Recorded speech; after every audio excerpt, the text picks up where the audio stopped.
Hi! So I'm here to talk about my top two favorite crime novels of this year, I guess. They're pretty recent, but I just think, in my opinion, they're the ones that I know I will reread and they're the ones I would recommend to others to read if you're just getting started in crime or you're not sure if you really like it a lot. So the first book that I have is The Cuckoo's Calling by Robert Galbraith. I think this is such a beautiful book, not just in the cover, inside as well. And Robert Galbraith is a pseudonym for J.K. Rowling, so she writes under that name. It's her pen name. And I think the reason she did that was because crime is hard to get right. It's okay, it's fairly easy to do, but it's hard to get right and to do well. And I think she must have been a bit nervous publishing something like that with all the sort of hype surrounding her name after Harry Potter and the Casual Vacancy. So I think Robert Galbraith was a way for her to sort of escape that hype and to write freely and as she felt. And if it wasn't a success, she could just keep it that way. And if it was, which it was, she could obviously reveal that it was she who wrote it. A bit about the book: it is set in London, modern day London, and it starts off with the death of a fairly famous young woman. It's a suspicious death, but they write it off as suicide. But the woman's brother doesn't believe that she did commit suicide, so he seeks out the help of a detective named Cormoran Strike. And Cormoran Strike is an ex-army officer. He was in the army, but he's returned to London since, and he works as a private detective. And so this book is essentially about him trying to solve the case, and it is absolutely brilliant for a debut crime novel. I love it. It's just, I love the sidekick in it. Her name's Robin, and I know Robert and Batman, but it's a beautiful book, and especially if you haven't really read any crime before and you don't know if you like it, I think this book is really perfect. Um, it is a bit slow. It's not very fast paced, but um, that's okay.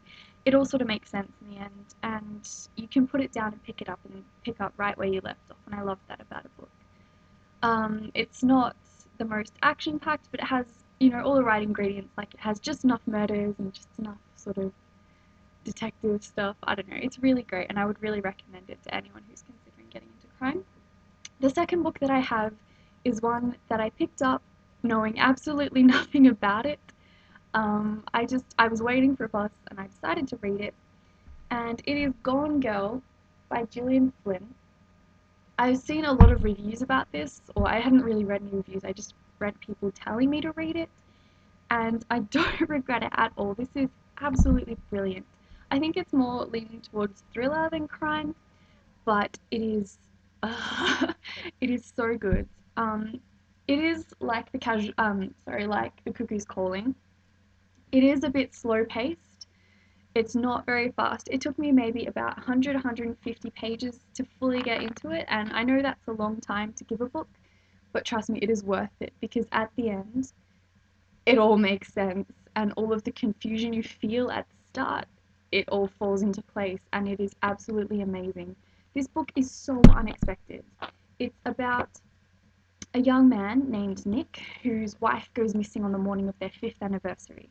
And as it says on the back, there a question Nick Dunn finds himself asking on the morning of his fifth wedding anniversary when his wife Amy suddenly disappears. And this whole book is about him questioning what sort of went wrong in their marriage. And everybody suspects that he did something to his wife, even though he tells them that he's done nothing. And that is reinforced by the way that Gillian Flynn writes this, because it is narrated by Nick, it is first person narration, and yet he hides things from us. And that sort of gives us the feeling that it's a bit shifty, like, oh, did Nick really do it? But there is a massive plot twist at the end, and there is also narration from Amy about the events leading up to the day of the disappearance. It is just a really good book if you're into sort of waiting around until the end to find out. And there is absolutely no way of figuring it out beforehand, but it is great. It is.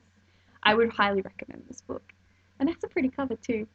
Yeah. Anyway, so those are my two favorite crime novels, and if you're just getting into crime, I would really recommend